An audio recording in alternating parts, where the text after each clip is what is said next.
Bonjour à tous. Donc, suite voilà, de cette petite série vidéo où je présente des cas d'usage d'outils IA, donc à nouveau en compagnie de Boris. Et aujourd'hui, donc, voilà, on va vous présenter comment enrichir des informations directement dans Google Sheet grâce à LinkUp. Ouais, merci Colin. Alors effectivement, j'ai pris un exemple assez simple pour essayer d'illustrer la puissance de ce que pouvait faire un moteur de recherche comme LinkUp. Donc c'est, imaginons que tu aies à consolider en fait une sorte de base de données comme ça. Alors j'ai pris en exemple quelques distributeurs européens et que tu dois un petit peu faire une étude de marché. Donc tu veux avoir des informations que j'ai pris aléatoirement, mais tu vois le revenu, le nom du CEO, le nom d'employé, Ouais, bref, tout ce qui est a priori public et que tu peux trouver sur Internet.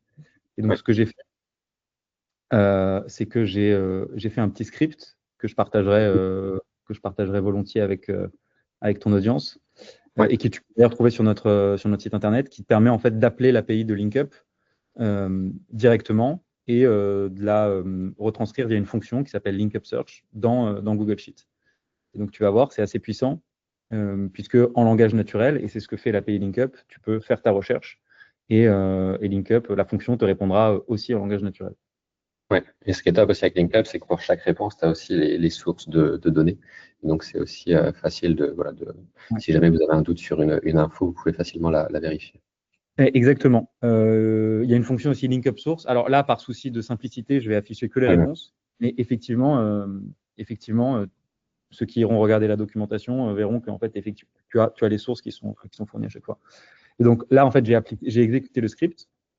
Et ok. donc, on va voir. Attends, je vais mettre un peu plus gros pour que tout le monde puisse bien voir. On va voir afficher à l'écran une fonction link up.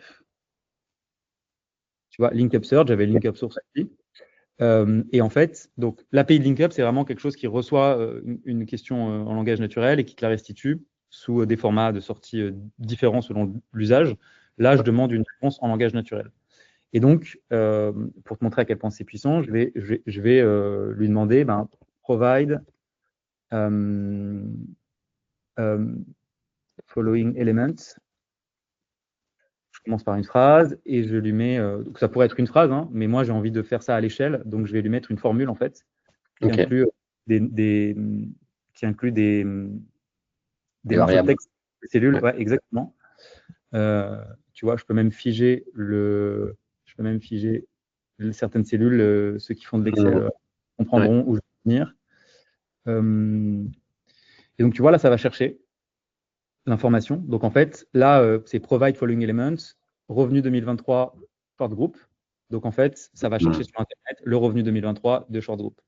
Et donc, tu vois à quel point c'est génial, c'est que si je vais jusqu'en bas et Ouais, que je c'est ça. Tu duplique peux. la formule, voilà. Et donc, assez vite, tu peux aller à l'échelle et en fait propager la formule un peu partout.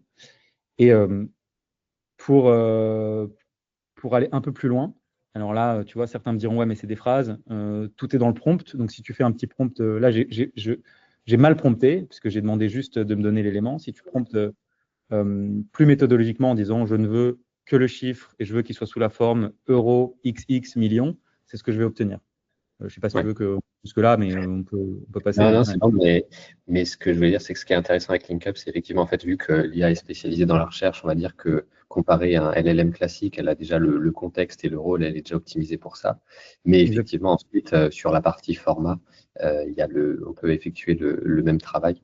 Et d'ailleurs, on verra dans un cas d'usage suivant que vous avez aussi la possibilité d'obtenir les résultats en format structuré JSON, ce qui est assez pratique, notamment sur Make. Euh, Exactement. On veut dévoiler d'un coup. Mais tu vois, là, je le remplis sur toute la page. Et donc ouais, là, j'avais 6 champs, une vingtaine de lignes. Donc ça fait 120 champs. S'il fallait faire de la recherche Internet cellule par cellule, ça prendrait des heures. Et ouais. là, voilà, en quelques secondes à être rempli. Ouais, non, c'est top. Et d'ailleurs, on va vous montrer voilà, dans le prochain épisode exactement le même concept, mais cette fois-ci appliqué à Google Slide. Donc voilà, surtout continuez à suivre ces posts et je vous dis à bientôt. Ciao.